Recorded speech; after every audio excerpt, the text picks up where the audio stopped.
Hello and welcome back to Ace Academy.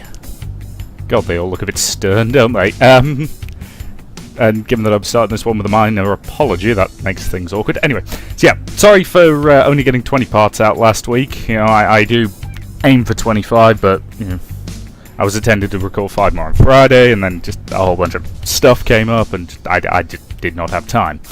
So sorry about that, but you know, 20 parts is not bad, and it didn't feel like I was going to finish this game in the remaining 5 parts anyway. So I figured, what the hey. Push it until this week and then, just get as much done as we can. So, let us continue. I raise an eyebrow and cross my arms. Are you sure you were even being watched? Sho catches my eye as if to say, "Good one, Broseph." Yes! How can you be sure if you didn't see anyone? Kaori falters and looks at the rest of the girls for backup. There was a pebble that rolled into the water from an outcrop of rocks. It's the perfect place for someone to hide and peep. Or maybe it was an animal. An animal? Yeah, the springs are outside. It's kind of hard to stop all the wildlife from running about. I suppose it's possible. She looks uncertainly at Kaori. Or it could have been a person. Those rocks were a little too conveniently placed to have just been a careless animal. Mayu nods. We told the hotel manager about it too. So now they're aware, and also on the lookout. Sho seems worried again, but after listening to this conversation, I'm convinced they have no way of finding out it was us. Okay, well, since you've already alerted the hotel, maybe we should let them investigate and find the peeper, and we can just enjoy our dinner. Yuna nods. That's probably the best course of action. Thank God, I'm starving. Do you ever not think about food? I haven't eaten since lunch. I think I'm allowed to be hungry. And I haven't eaten since last night, dude. Granted, it's only 10 to 8, so the fact I haven't had breakfast yet isn't, weird, but... Mayu giggles. Let's go before you faint from hunger.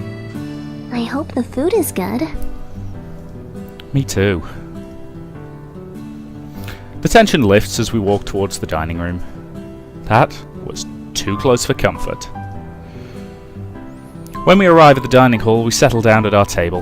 The hotel offers a pre-fee menu, so all we had to do was confirm our number of dinners, and the waitress put the orders in for our meals. So whatever happened to Mai? She didn't want to stay after the incident, so she went to find her teammates. Wonder if she ever got the chance to finish her explanation. Soon the food arrives. It's a simple tray of rice and fish and pickled vegetables, and we quiet down as we all dig in. I hadn't really realised how hungry I was until now. I feel a buzz in my pocket, and as I pull out my phone I notice all of my teammates are checking their phones too. It's a group email from Dashao. They're reminding us about our coaching session that was scheduled for tomorrow.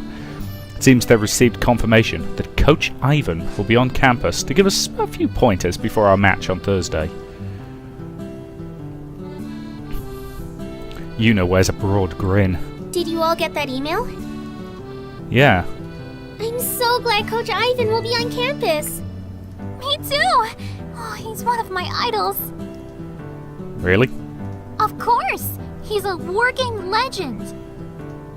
How come I've never heard of him before? He's almost as famous as the Akamis. Sho looks thoughtful. Actually, Mayu, doesn't your family know him?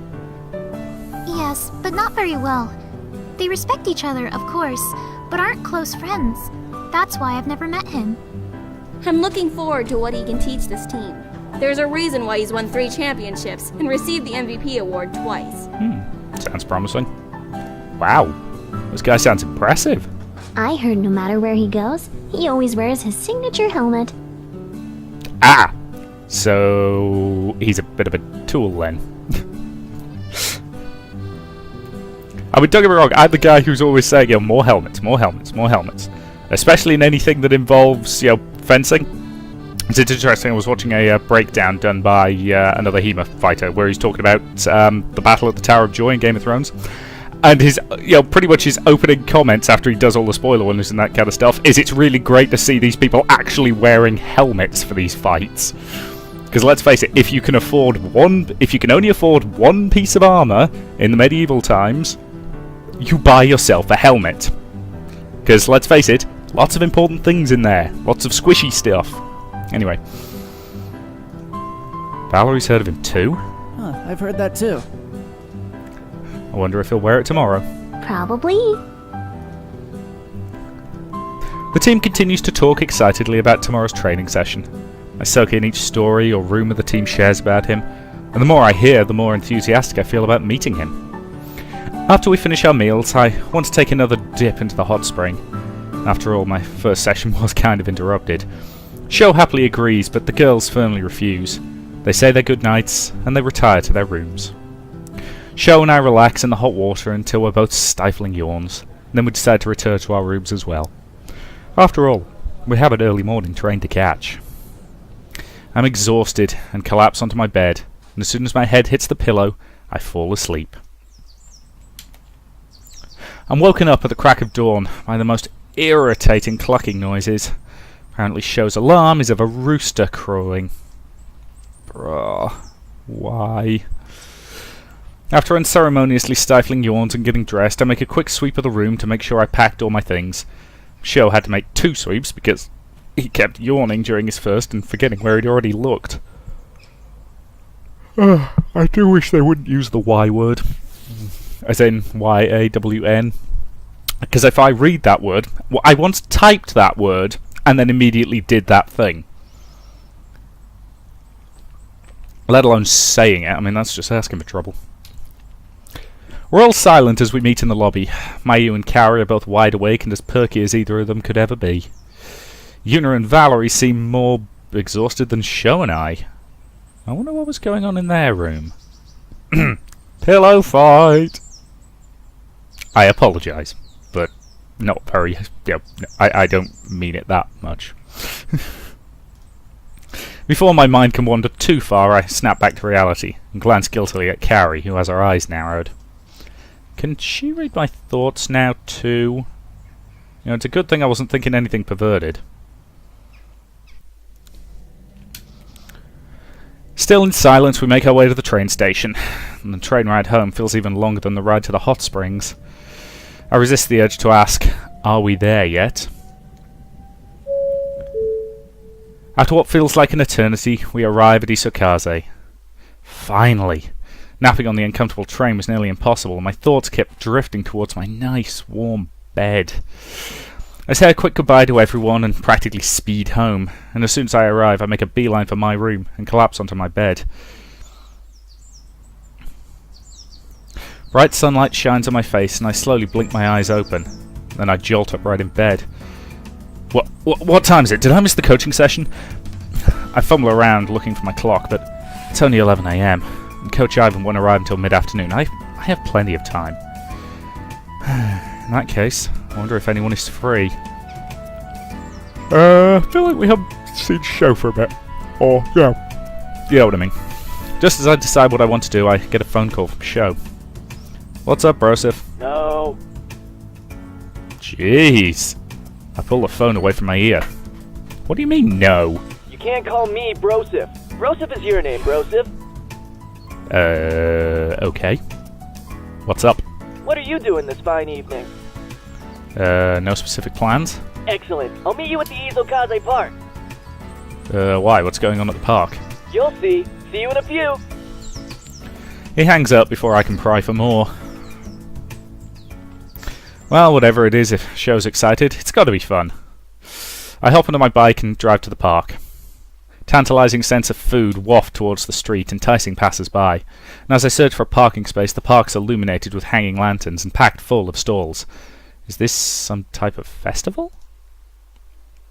Sho lingers on the outskirts of the park and runs over to me. There you are, Broseph! What's all this? It's a festival, of course! Yeah, but which one? He looks incredulous. Jeez, you don't know? No. Should I? Of course! Everyone knows it's the Festival of Dongos! You have no idea, do you? I just told you, they sell all kinds of dango here. But why is there even a festival where they can sell dango? He blinks. Does it matter? Now come on! Wait, aren't we going to wait for the others? Sho scratches the back of his head. This might just be a two-man operation. Sounds good to me. You have a girlfriend, I have a girlfriend. Well, you know, it's perfectly acceptable to just hang out with your friends.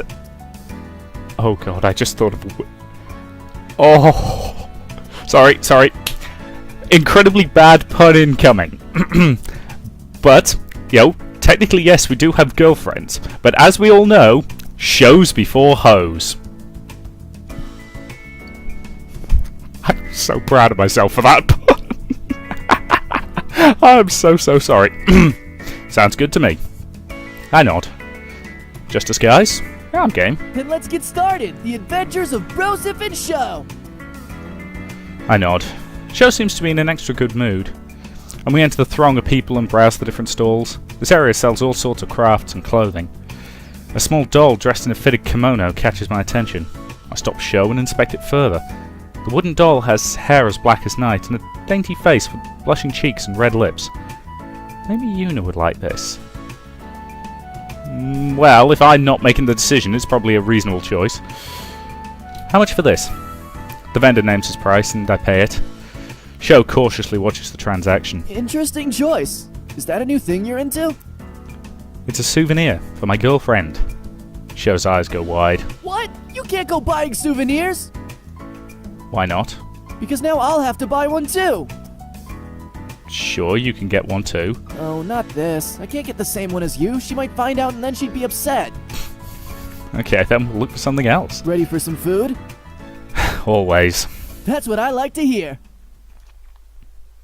We move away from the crafts area and straight to the sea of small eats. Sho can't decide on what to order and ends up ordering one of every item. His arms are full of more dongo than one man can possibly eat, and I manage to stop him before he applies the same tactic to each vendor and convince him to eat what we have first. We sit down along the edge of the park at the picnic tables, and as we settle in, a set of twins approaches us. Hey boys, are these seats taken? Although their faces are nearly identical, one girl has stick straight hair which flows in a glossy waterfall down her back and ends right above her ample bottom. The second girl plays with her curls and lets them bounce between her full bosom. They flash us smiles, revealing cute dimples, then sit across from us and set down their drinks. It's really nice of you to say the seeds. They seem to be around our age, and the girls look at Sho with interest as they play with the straws in their drinks. Do you go to Ace? Considering Ace is the only university around here, it's not really an unusual guess. He seems dazed. Yeah, he's in the pilot program. Pilots? Sho nods, still as confused as before. He shoots me a questioning glance as if unsure whether or not this is actually happening. He is so out of his element. The girls look at each other and giggle. What are you doing after the festival? Okay, it's another situation where it feels like there should have been a second line of dialogue there. Would you like to hang out? Sho's eyes widen, and he looks at me in astonishment. He looks like he's about to agree, when he quickly shakes his head. Actually, we have plans with our girlfriends later tonight. Good boy, Sho. Aw, really? Sho nods, although more reluctantly this time. Both of you are already taken? Oh well. Shrugging, she scribbles something on a napkin and tucks it into Sho's hand. Her finger lingers on Sho as she leans in close and speaks in a breathy voice. Well, if you guys ever want to hang out, I'm sure we'll be available. They have to be from Mantest. Incidentally, guys, if you've never heard of Mantest, it is a top secret organization, and by top secret I mean made up by a sitcom. And basically what happens is if you're a woman and you're not 100% sure you trust your bloke, what you basically do is you ring up Mantest, you give them a time and place where they'll be, you give them a photo, and they basically send an attractive woman to that place at that time, and they try to chat him up. If he's friendly and polite, fine. If it gets a bit kind of touchy-feely, and then he's like, oh, sorry if I've given you the wrong impression, I have a girlfriend. Fine. But whatever happens, up to and including whatever the tester in question is comfortable with, you get a nice glossy report the next day detailing how much of a bastard he is. The general comment is, man test probably isn't real, but do you want to take that risk? Anyway. They slowly return to their feet and purposefully give us an eyeful of their chest, and as they walk away they exaggerate the hypnotic sway of their hips. What just happened?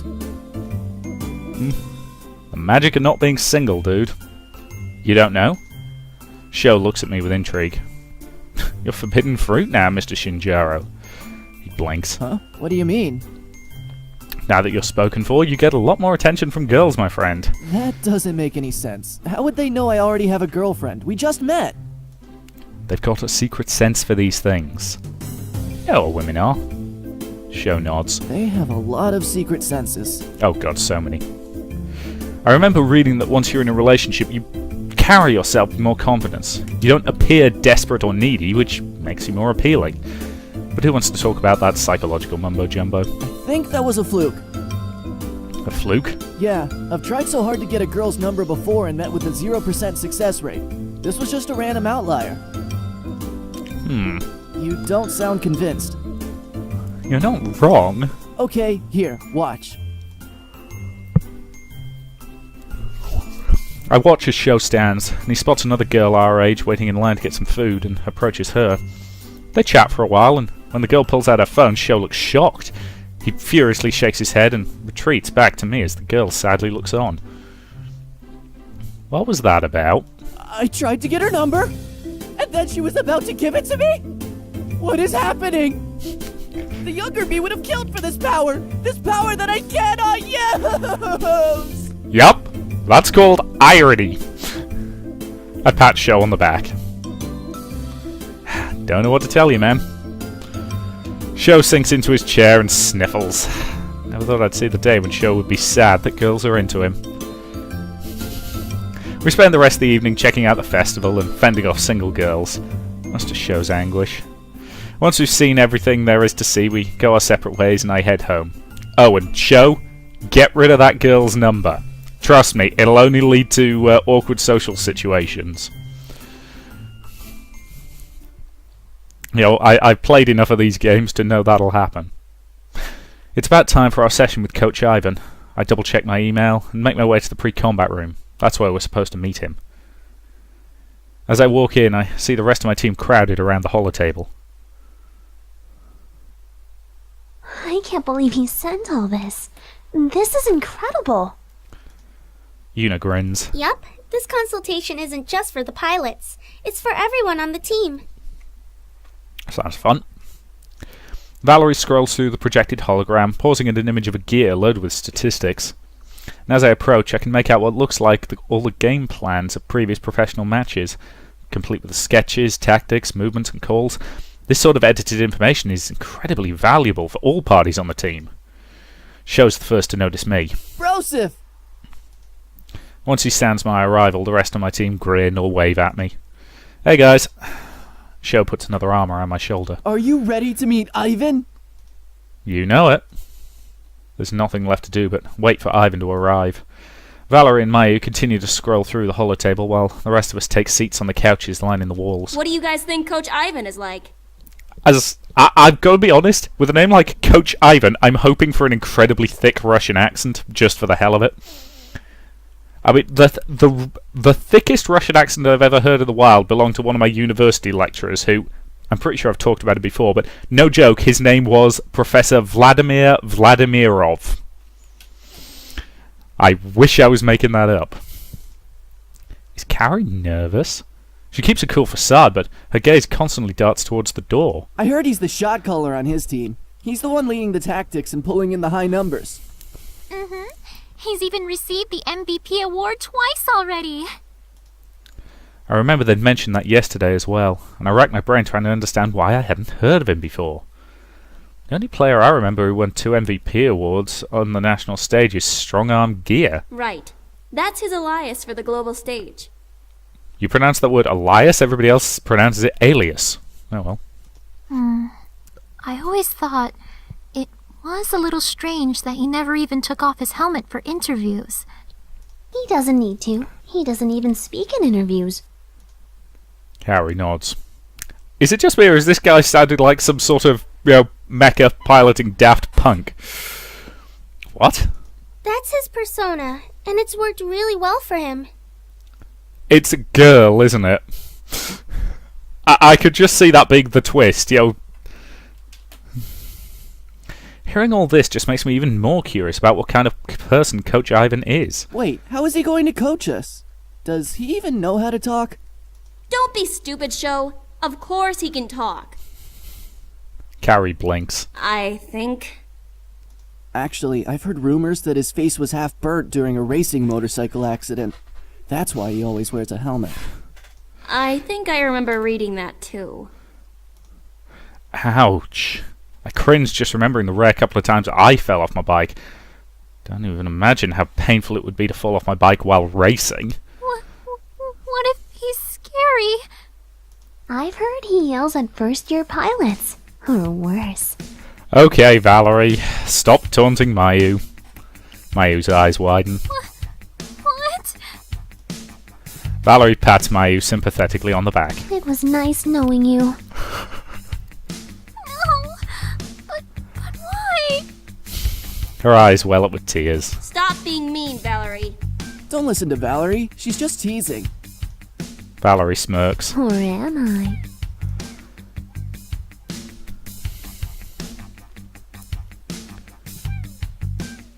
The door slides open, catching all of our attention. A muscular man, well over 6 feet tall, commands the room. He's wearing a leather jacket with black pants, and a polished helmet hides his face. He crosses the room with thunderous steps and pauses before us, as large and silent as a mountain. The group glances nervously at each other. Nobody wants to break the silence. It could still be a girl. It's less likely given those forearms, but it's possible. Hello? His helmet slowly turns towards me, and I fidget beneath his gaze. I can't see his eyes, which makes this all the more disconcerting. And after a moment, his helmet surveys the rest of the team. Carrie remains stoic while Mayu tries to make herself small. Both Yuna and Valerie look uncertain, while Sho seems confused about how he should feel. Coach Ivan nods, and he puts his hands on either side of his helmet. Sho catches my eyes in anticipation. Are we actually going to see what's underneath the helmet? Yeah, okay. Wasn't a girl. Damn. My guess was off. Coach Ivan pulls it off in one sweeping motion, revealing a shiny bald head and the most beautiful moustache I've ever seen. Underneath the moustache is a beaming smile. A glorious day to make your acquaintance! Aww. I'm disappointed by the lack of Russian accent. What? His jacket has somehow unzipped itself and reveals washboard abs I can only achieve in my dreams. Under the wings of experience, I shall teach you to soar the skies! Does this guy remind anybody else of that guy we fought in our first real match? Carrie's face falls. She looks like her nightmares have come to life. The rest of the girls are mirrors of confusion. And Sho, on the other hand, looks as if his dreams have come true. Do you know someone named Tatsuo by any chance? Ivan looks at Sho, and even with his smile, his piercing gaze is unsettling, and Sho scoots back. You speak of my nephew? Ah! That explains a lot. I knew he reminded me of that guy.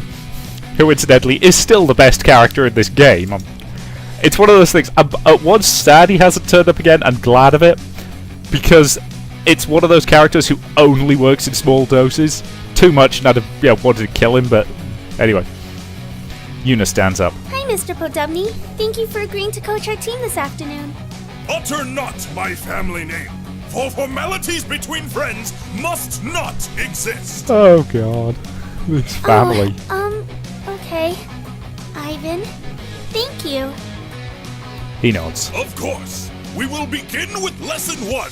To sprout into a magnificent tree, we must first water the roots. The foundations? Yes, Fiery Flower, the roots. Ivan motions us towards the holograph, and we cautiously approach, and Ivan projects an image of a seed.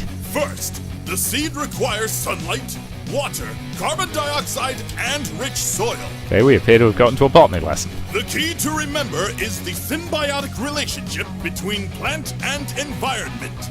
Okay. Through light energy absorbed by chlorophyll, conversion occurs of carbon dioxide and water to create glucose and oxygen. These are all facts. Have I fallen asleep and started dreaming I'm in class again? Jeez, this is like listening to Valerie explain. Shush! Wanna get caught or what? Sho freezes mid-sentence and closes his mouth.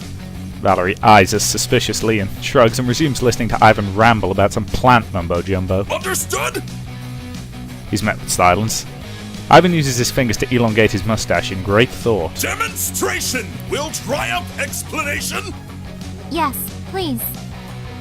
Ivan nods solemnly. Make haste to the simulations. As soon as we enter the simulation, Ivan sets us up to spar with AI gears.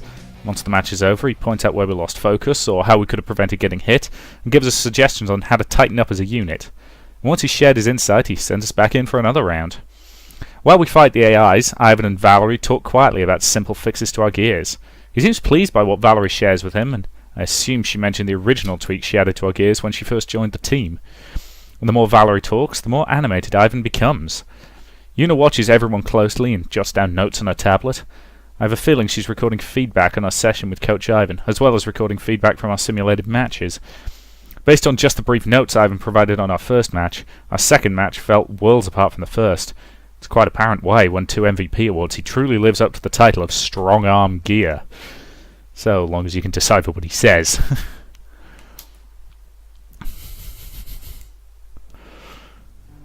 We exit the simulator feeling satisfied and more confident than before, and Ivan greets us by the holotable. And so the dial of time lands for my departure. Thank you so much, Mr. His icy gaze falls on Sho. I mean, thanks, Ivan. Ivan smiles. We appreciate your time. And all this data analysis will help me fine-tune the gears to give him that extra boost. We can't lose after a training session like that. Ivan begins to sniffle. Is something wrong? He rubs his eyes with his forearm. You guys, Suddenly, Ivan scoops all of us into a group hug. make me so proud. He squeezes us so tightly that I gasp for air. Sho mouths help me while trying to wriggle free, and Mayu looks terrified as she's squeezed into Yuna's chest. I frown, but quickly keep myself in check. Wish Mayu and I could switch places, but wait, was I really about to get jealous of Mayu?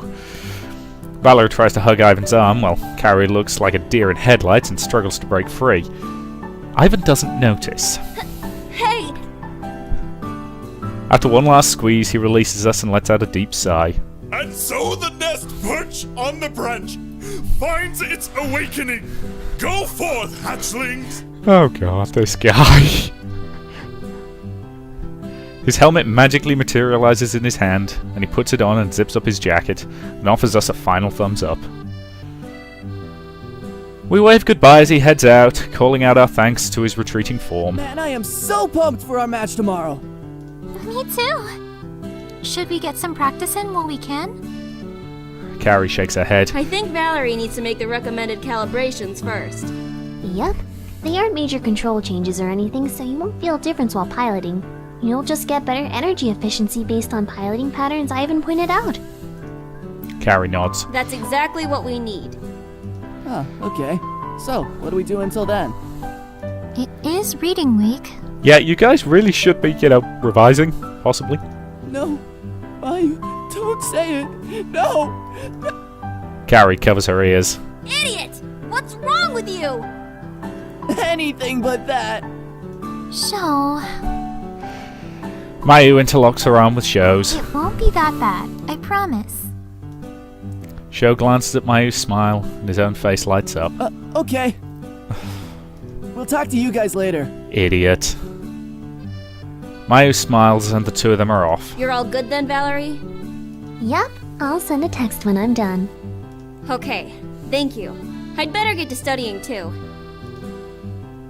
I nod and watch her head off. Well, since I'm already on campus, I'll go submit my report on the coaching session. I'm a little disappointed that we can't hang out, and she notices my expression. If I finish early, I'll let you know. Alright. I'll see you later.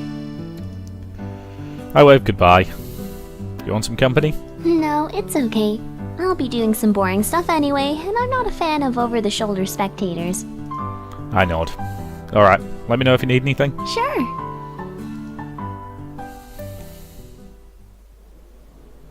That, to me, is an excellent point to end this part, so thank you very much for watching, and I'll see you in the next.